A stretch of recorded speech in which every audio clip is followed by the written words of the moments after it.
What is up, you guys? It is your boy Phoenix Breton here, and welcome to today's video. In today's video, we are going to be doing the NFC South draft grades. Now, also, just a little bit of a heads up as well. We are almost done with the series. The series will be done by the time you guys are seeing this. Will be next week. So there's some good news, and then I'm probably might do like an NFL off-season video where it's like we're gonna list like the 5 biggest winners and the 5 biggest losers of the 2026 off-season, because I think that's what I'm gonna do, and then probably I'm not sure what I'm gonna do really. I'm not sure yet, but I guess we'll just have to wait and see. But there are a couple of ideas that I have in between these videos though as well. So there's that, but that's kind of about it. But anyways, before we get today's video, like and subscribe. Here on the road again to 700 subscribers. But anyways, enough said. Let's get into the video. And starting off, we have the New Orleans Saints. And I want to be honest with the NFC South. The NFC South had a very, very good draft. Like, I feel like overall, this division just had a really good draft. But let's start up with the Saints. And, I mean, starting up with the Jordan Tyson pick, I think this was a very, very good pick. It was, I feel like, either him or Mekhi Lemon, who they were going to draft with the 8th overall pick. Then they went and got Christian Miller in round 2, which I think was also very good. Like, you know, he needed... The Saints just overall needed a lot of positions. Like, I wouldn't say they needed a quarterback, running back, offensive line, maybe. But, like, I'd say outside of that, they basically needed anything else in this draft. And they definitely did do that a lot in this draft. Oscar Delp, I don't know how I feel about this pick. I wasn't really high on a lot of tight ends in this draft. Like Eli Stowers, obviously Kenyon Sadiq, of course, but I'd say outside of that, those were kind of the only tight ends I really was high on. So the fact I took one in early round 3, I just don't know how I feel about it. And another thing I do want to address is why did they take 3 wide receivers? I said this before. I'm not saying like loading up on wide receivers is a bad thing for the Saints. I mean, again, your only receiver is Chris Olave, but again, you could have addressed it other needs like linebacker, which you did not address in this draft, which is also one of the biggest depth positions in this draft, which is kind of why I'm a little confused with that. Bryce Lansdale was a nice receiver find in round 4. Also, Rolando Styles is a great pick in round 5. But it's just, again, I feel like if you really wanted to take 3 wide receivers, you should have taken one then in the last round. Obviously, I think early day 3 wasn't horrible for another one. But, like, you kind of get what I mean. I just feel like they just went and addressed receiver when there was so many other needs.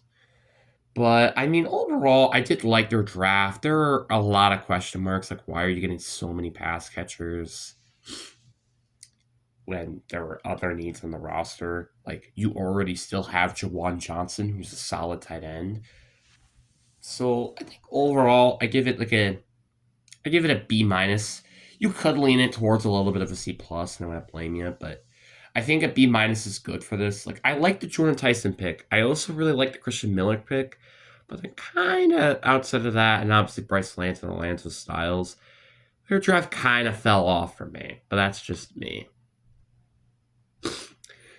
Next on the list, we have the Atlanta Falcons. And the Falcons did not have their first round pick because of the trade to get James Pierce Jr., which I still don't understand why they went and did that then when you already drafted Jawan Walker. But anyway, they did went an Avion Terrell, which I don't hate this pick. Obviously, there were other needs I feel like they could have addressed with that pick, but I wouldn't say picking Avion Terrell was horrible. The one thing I do question is the Zachariah Branch wide receiver out of Georgia. This was a guy who I just did not like a lot, like personally. he is a very short, crafty slot receiver, and that's kind of all he is. And that's kind of why I'm a little bit concerned, because like if he doesn't do good at that, he's probably like a kick returner, and you don't want to use a kick returner with a third pick selection, especially if it's your second pick of the draft.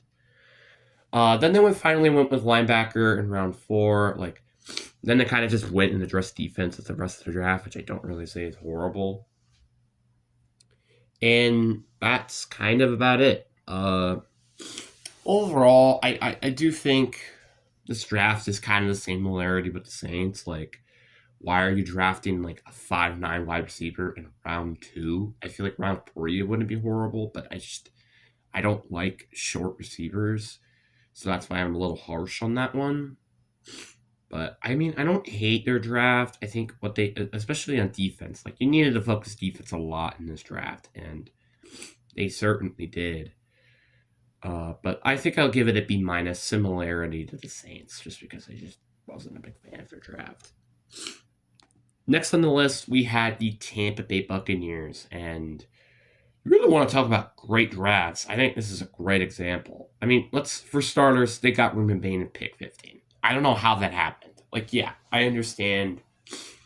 I kind of had a feeling he was definitely not going to make it to the top 5, but I felt like he was probably going to be a top 10 player, which is why I had him mocked to the Chiefs so many times. But no, he actually went to pick 15 to the Tampa Bay Buccaneers, which I think was just a gigantic steal. Josiah Trotter was also a good pick. Obviously, I do think that maybe like C.J. Allen was available still, but I think Josiah Trotter is still a very good player. Ten Hurst was a nice pick in round 3. Get another receiver. Maybe again getting another receiver is a little bit too much because you already had Emeka Ibuka. You had, what was his name? Jalen McMillan, I think. And you also have Chris Godwin, so kind of a questionable pick there.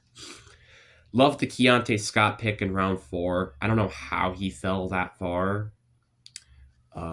And then also, kind of just getting some depth at the trenches, I think was really nice. And Barber Sharp is also not that bad of a pick in round 6. Because I do think they could have drafted tight end in day 2, which I just would not understand that for Tampa. I just would hate that for Tampa because I like Cade Otton. I think Cade Otton's a decent tight end, but like I feel like he's kind of like an OJ Howard to me in terms of like just not play style, just overall just like a overall.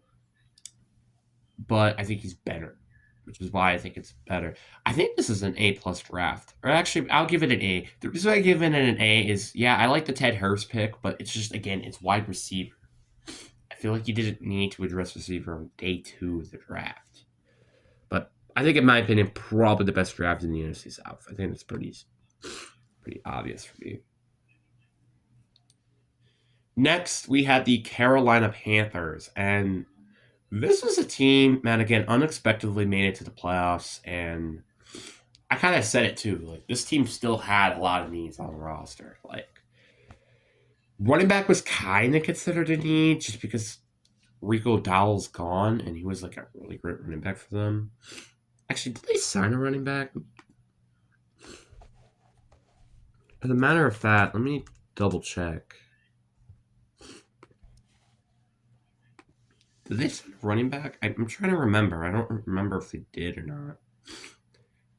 No, they did. Oh, yeah, they did. That was A.J. Dillon, but I still think Chuba Hubbard and Jonathan Brooks was better. But anyway, then you got Marna Freenley. I think it was a really good pick for them. Even though McKyline was available, I would have loved that for Carolina. I mean, to be fair, both of those players should have not been available at pick 19. Lee Hunter, that was a good pick in round 2. I do think getting some extra help is appreciated. Chris Brazzell.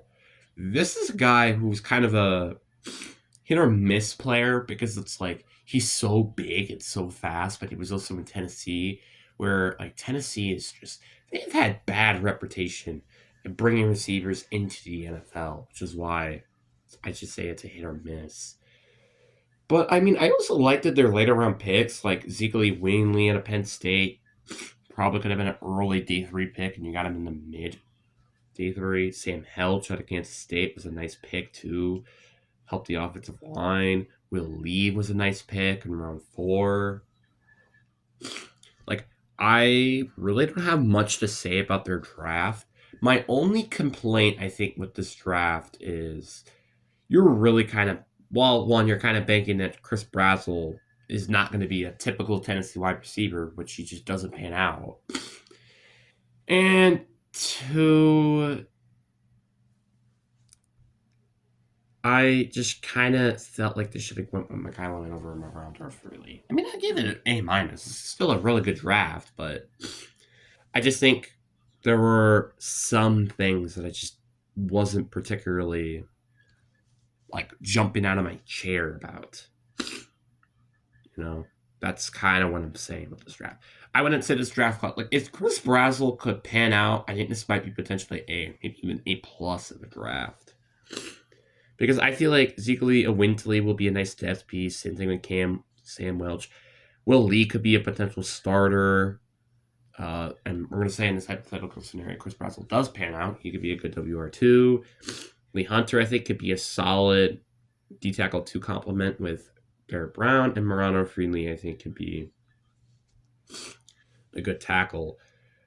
But overall, I don't think the NFC South had very good draft class or very good draft. I don't really know which division.